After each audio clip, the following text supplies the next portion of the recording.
Hi guys, welcome back to another episode of 7 Phrases. In this video, I have a collection of idioms for you to use, but make sure that you do not use these idioms too much. So, idioms are most effective when they are used sparingly, meaning not very often, to emphasize a point and to add color to your speech.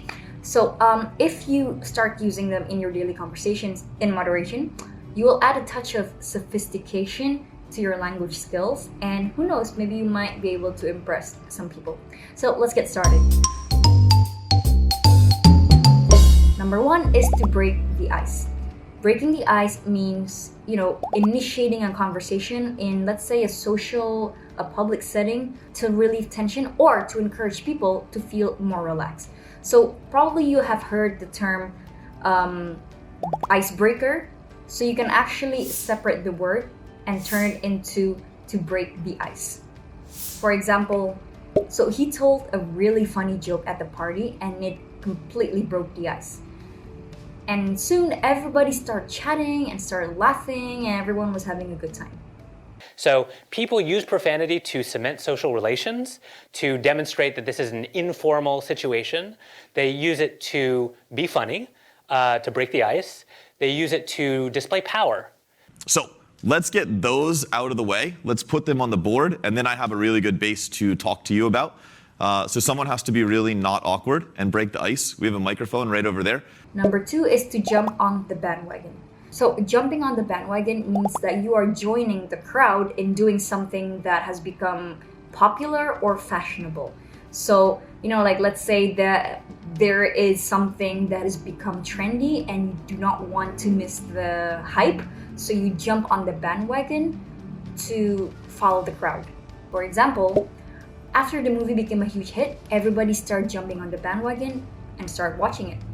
What's playing at the multiplex today? Another big budget sequel? The same old romantic comedy? Yet another superhero movie? Probably that last one. A lot of time, Hollywood is driven by trends. The success of one film or genre inspires others to jump on the bandwagon. And that's how we end up with nothing but reboots and dystopian fantasies. The gaming studio. The studio will focus on growing the global blockchain gaming and NFT industry. So all of these different companies, all of these different protocols are fighting for market share.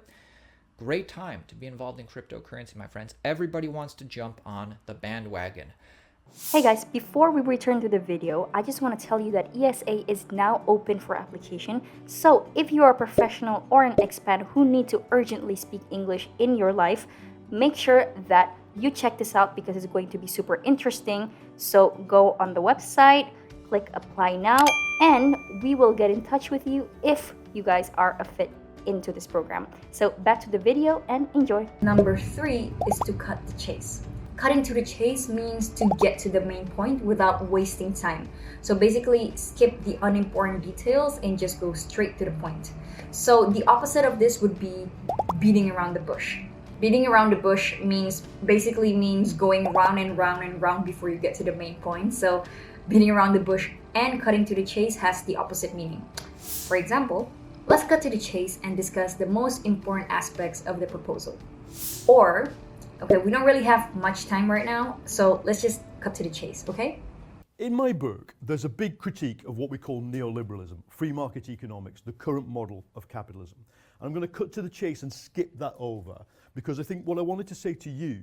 I'm here with my good friend and colleague and the Executive Director of Innovation Fund America, Mr. Paul Corson.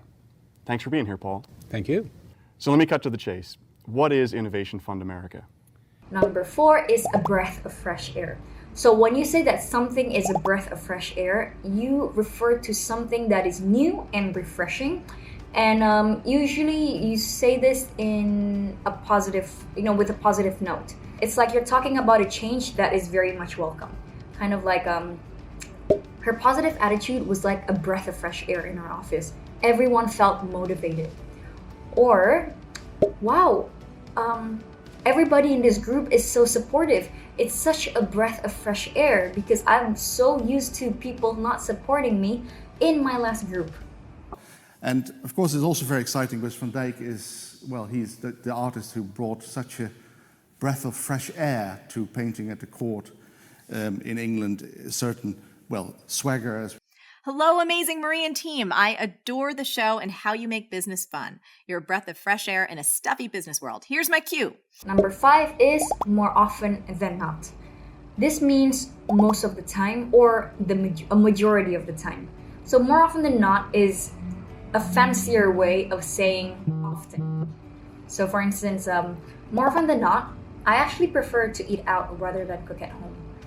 Or more often than not, I actually prefer to stay in and watch Netflix than socializing with my friends.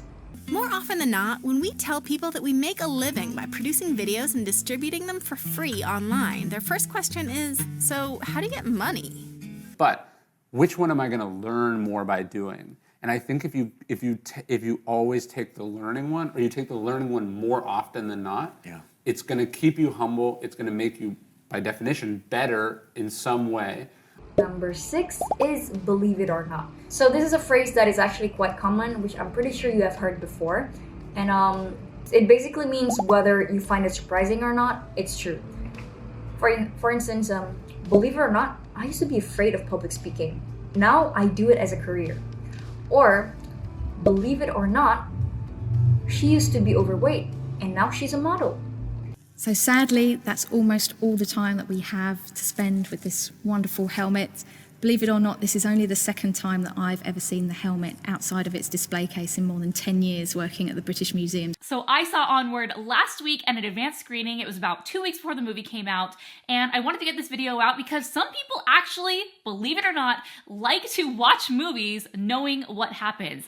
And the last one, number 7, is a piece of advice. So basically it means a helpful suggestion or a recommendation.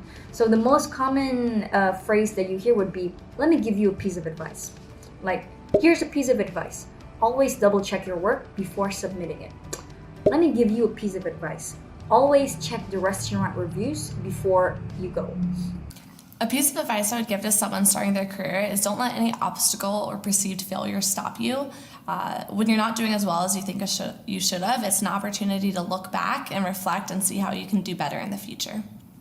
If I was to give a piece of advice for anybody thinking about applying for architecture, I'd say that keeping a sketchbook is an essential way of getting your skills up. So it's a way of connecting what you see, what you think, and how you express yourselves.